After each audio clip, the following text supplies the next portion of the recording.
Hasil pertandingan Piala Dunia U17, Giroud diskors 2 laga usai menghina wasit. Napoli pecat Rudi Garcia. Tiket laga Irak versus Indonesia ludes terjual. Indonesia U17 bisa lolos ke 16 besar. Ini syaratnya.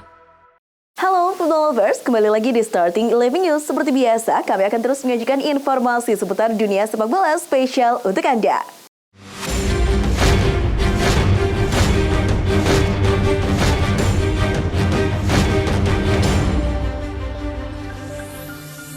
Timnas Brasil U17 menggila dan sukses mencukur Kaledonia Baru 9-0 pada matchday kedua grup C Piala Dunia U17 2023 Selasa 14 November. Pada laga yang berlangsung di Jakarta International Stadium, striker Kawa Elias mengemas hat-trick, Ryan mencetak 2 gol, serta masing-masing 1 gol dari Estevão Willian, Luigi, Vitor Reis, dan João Victor. Di laga lainnya, Inggris berhasil comeback atas Iran dalam matchday kedua grup C Piala Dunia U17 2023. The Three Lions menang 2-1. Abol Fazal Zamani sempat bawa Iran unggul di babak pertama, namun Inggris berbalik di babak kedua. 2 gol kemenangan tercipta melalui Reis Denny dan Joel Ndala. Dengan hasil ini, Inggris memuncaki klasemen grup C dengan 6 poin. Iran melorot ke urutan ketiga dengan 3 poin dan berhasil di posisi kedua dengan 3 angka karena unggul selisih gol.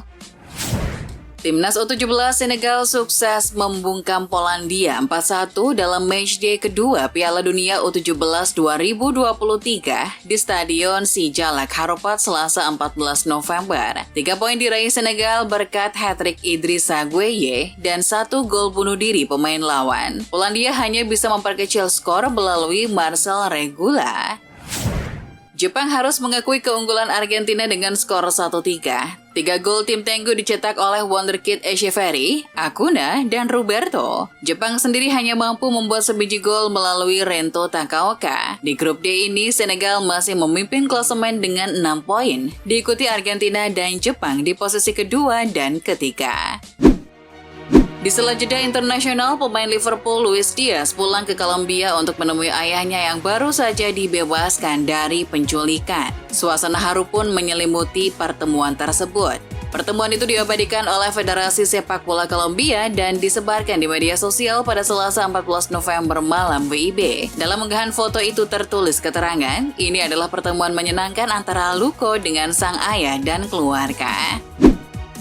Olivier Giroud mendapatkan hukuman larangan main 2 laga di Serie A usai mendapatkan kartu merah saat ditahan imbang Lecce 2-2 akhir pekan lalu. Striker AC Milan itu protes berlebihan ke wasit dan berkata kasar karena wasit tak memberi tendangan bebas ke Milan di menit-menit akhir laga. Dengan hukuman ini, Giroud akan absen saat Rossoneri menghadapi Fiorentina dan Frosinone. Sebagai pengganti Rudi Garcia yang dipecat, Napoli dikabarkan sangat dekat untuk mengontrak Igor Tudor. Dua pihak telah bertemu di Roma untuk mengetahui rencana masing-masing. Football Italia melaporkan Tudor idealnya menginginkan kontrak jangka panjang. Namun dia juga bersedia hanya menaikkan kontrak dengan durasi hingga musim ini berakhir. Menurut laporan Alfredo Pedula, sejatinya Tudor bukan satu-satunya kandidat. Napoli berharap mendapatkan Antonio Conte. Sayangnya, ex-pelatih Inter Milan itu tidak berniat mendukangi tim pada pertengahan musim. Setelah gagal merayu Conte, juara Italia Napoli akhirnya resmi menunjuk Walter Mazzarri sebagai pelatih baru mereka pada Selasa 14 November. Mazzarri mengambil alih posisi Rudi Garcia setelah Napoli kalah 3 kali dari 12 pertandingan pembuka laga. Garcia dipecat usai kekalahan 0-1 dari Empoli di kandang sendiri pada Minggu 12 November. Pemilik klub, Aurelio De Laurentiis, menyambut kembalinya Mazzarri dengan cuitan selamat datang kembali Walter. Kiper timnas Italia Gianluigi Donnarumma mengaku sangat tidak mudah kembali ke Stadion San Siro dan bermain di bawah tekanan para supporter Rossoneri. Itu merupakan hal yang sangat tidak mudah, baik di bulan Oktober 2021 dan sekarang. Ketegangan hubungan antara Donnarumma dengan pendukung Milan bermula dari ketika ia menolak proposal perpanjangan kontrak klub. Chris Smalling menjadi pemain yang tidak beruntung musim ini karena dia diperkirakan tidak akan kembali ke lapangan dalam waktu dekat. Smalling belum tampil untuk Roma sejak awal September karena masalah hamstring. Mourinho sangat prihatin dengan situasi ini dan sekarang memperkirakan klub akan merekrut bek baru pada bulan Januari. Beberapa nama masuk dalam daftar target sebagai pengganti sementara Smalling. Pilihan utama saat ini adalah Eric Dier dari Tottenham Hotspur. Mantan bek Barcelona dan timnas Brasil, Dani Alves, akan diadili di Spanyol atas tuduhan pelecehan seksual terhadap seorang perempuan di sebuah klub malam Barcelona pada Desember tahun lalu. Hal tersebut diumumkan oleh pengadilan Spanyol pada Selasa 14 November 2023. Di Spanyol, kasus pemerkosaan ini masuk dalam investigasi pelecehan seksual yang memiliki level hukum mulai dari 4 hingga 15 tahun penjara. Pada laga Barcelona kontra Alaves, Robert Lewandowski jadi sorotan karena memarahi Lamine Yamal dan mengabaikan ajakan salaman wonderkid Barcelona itu. Lewandowski pun memberikan klarifikasi. Ia mengklarifikasi bahwa apa yang terjadi dengan Lamine Yamal tidak disengaja. Dia juga menyebut hubungannya dengan pemain 16 tahun itu baik-baik saja. Situasinya cuma kebetulan, itu situasi normal di lapangan antara dua pemain yang saling berteriak, ujarnya. Bintang Brasil Neymar harus menepi untuk waktu lama usai menjalani operasi demi memulihkan lututnya. Dokter timnas Brasil Rodrigo Lasmar mengakui cedera yang dialami striker 31 tahun itu lebih parah dari sebelumnya. Kali ini cederanya paling serius, butuh lebih banyak waktu, jadi dia perlu lebih fokus dan berdedikasi dalam pemulihan. Dia mengikuti seluruh arahan kami, jelas Lasmar.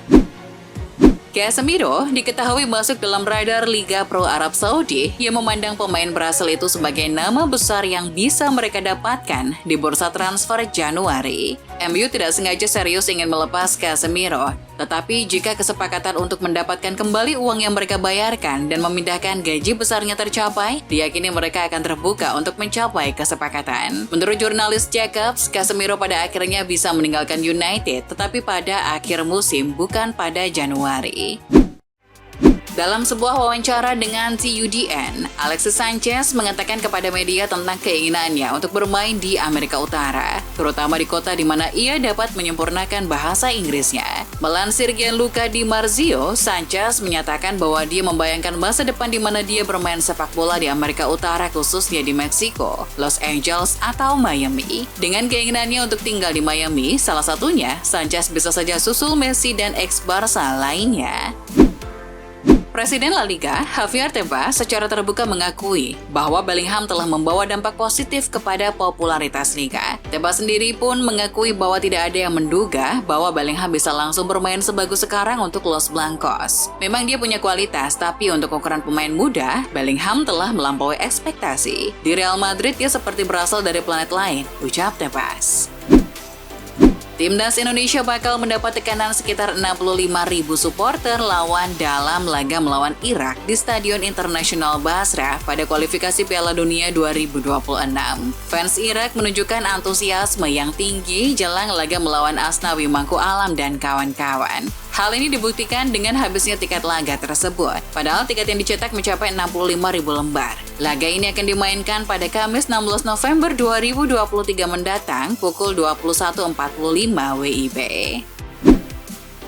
Penyerang Newcastle United, Callum Wilson dilaporkan mundur dari skuad tim nasional Inggris lantaran mengalami cedera hamstring. Kabar tentang absennya Wilson jelas menjadi pukulan telak bagi Southgate mengingat ia juga kehilangan pemain Tottenham Hotspur James Maddison dan bintang muda Real Madrid Jude Bellingham. Sebelumnya pelatih Spurs Ange Postecoglou mengkonfirmasi Maddison akan absen hingga Januari 2024 karena cedera pergelangan kaki. Pencetak gol terbanyak Uruguay, Luis Suarez, kembali ke skuad untuk pertama kalinya sejak Piala Dunia 2022. Suarez dipanggil pada Senin 13 November untuk 2 pertandingan melawan Argentina dan Bolivia. Pemanggilan tersebut menimbulkan potensi pertemuan yang menarik dengan mantan rekan setimnya di Barcelona dan teman dekatnya Lionel Messi yang kemungkinan akan menjadi kapten Argentina ketika kedua belah pihak berhadapan di La Bombonera, Buenos Aires pada Jumat 17 November pagi waktu Indonesia Barat. Menurut Football Italia, mantan gelandang Milan Antonio Nocerino akan menjadi pelatih baru Miami FC. Pemain berusia 38 tahun ini memiliki karir yang panjang dan penuh perjalanan di dunia sepak bola, mewakili klub-klub seperti Juventus, Genoa, Milan, West Ham United, Torino, Parma, dan Orlando City sebelum pensiun di Benevento pada tahun 2018. Nocerino mulai bekerja di bidang manajemen di Akademi Orlando City pada tahun 2020, kemudian menjadi pelatih tim junior Potenza untuk musim 2022-2023. Villarreal telah menyerahkan kendali kepada mantan pelatih Marcelino Garcia Toral. Marcelino menggantikan Josep Pacheta Rojo Martin yang dipecat pada hari Jumat setelah hanya meraih 5 kemenangan dalam 12 pertandingan di semua kompetisi. Marcelino telah menandatangani kontrak hingga Juni 2026. Dia pertama kali bergabung dengan Villarreal pada tahun 2013, membantu memenangkan promosi ke La Liga dan memimpin tim untuk 3 kali berturut-turut finish di 6 besar.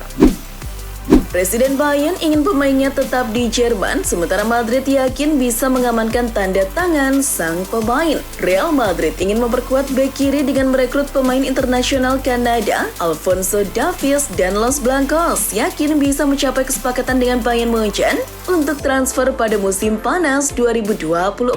Real Madrid bukan satu-satunya klub yang mengincar Davies. Chelsea dan Manchester City pun tertarik mengamankan jasanya. Pelatih Real Madrid Carlo Ancelotti mengakui bahwa skuadnya memiliki kualitas yang mendalam, tetapi ia merasa tidak adil terhadap pemain yang masih minim mendapatkan kesempatan bermain. Saya merasa tidak adil. Modric harusnya jadi starter hari ini. Inilah yang terjadi ketika Anda punya skuad penuh kualitas. Ya, inilah pekerjaan saya untuk menentukan pilihan. Saya tidak tahu apakah para pemain merasa saya adil atau tidak. Bek Manchester United, Diogo Dalot telah mengundurkan diri dari skuad Portugal menjelang 2 pertandingan kualifikasi Euro 2024 mendatang. Setelah berdiskusi dengan pelatih Roberto Martinez, Dalot dilepas karena alasan pribadi. Bek kanan muda Porto, João Mario, telah direkrut dan siap untuk melakukan debut internasional seniornya. Sementara itu, rekan klub Diogo, Bruno Fernandes, tetap menjadi bagian dari skuad karena kapten MU itu ingin menambah 61 caps internasionalnya dan 18 gol. Belum puas meraih Ballon d'Or ke-8, mega bintang Inter Miami Lionel Messi diberitakan berambisi untuk menambah 2 trofi di 2024. Messi dilaporkan termotivasi untuk memenangkan gelar MLS bersama Inter Miami musim depan. Sementara itu, Messi juga berniat untuk mempertahankan gelar Copa America yang sukses dimenangkannya pada edisi 2021 lalu. Kala itu, tim Tango dibawanya menjadi juara usai menaklukkan Brazil 1-0 di partai puncak.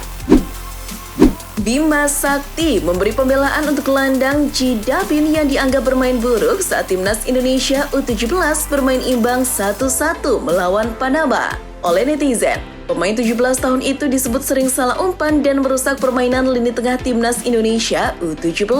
Namun, Bima Sakti mengatakan keputusan untuk tetap memainkan Ji Dabin sebagai starter di Indonesia versus Parma dibuat bukan hanya berdasarkan keputusannya. Ji Dabin tetap dimainkan setelah ada masukan dari banyak pihak termasuk Direktur Teknik Indra Syafri dan juga Frank Warburg. Pertandingan timnas Indonesia U17 versus Maroko U17 pada Kamis 16 November akan menjadi penentu nasib kedua tim lolos ke 16 besar Piala Dunia U17 2023.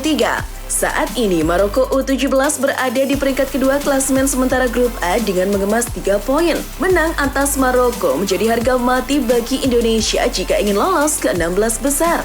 Andai hasil seri, Indonesia berharap Panama tidak bisa mengalahkan Ekuador, hingga hal itu akan mengunci posisi Indonesia di peringkat ketiga dan harus bersaing dengan tim-tim dari grup lain untuk lolos lewat jalur peringkat ketiga terbaik. Itulah informasi seputar dunia sepak bola spesial dari Starting 11 News. Jangan lupa untuk like, share, dan subscribe. See ya!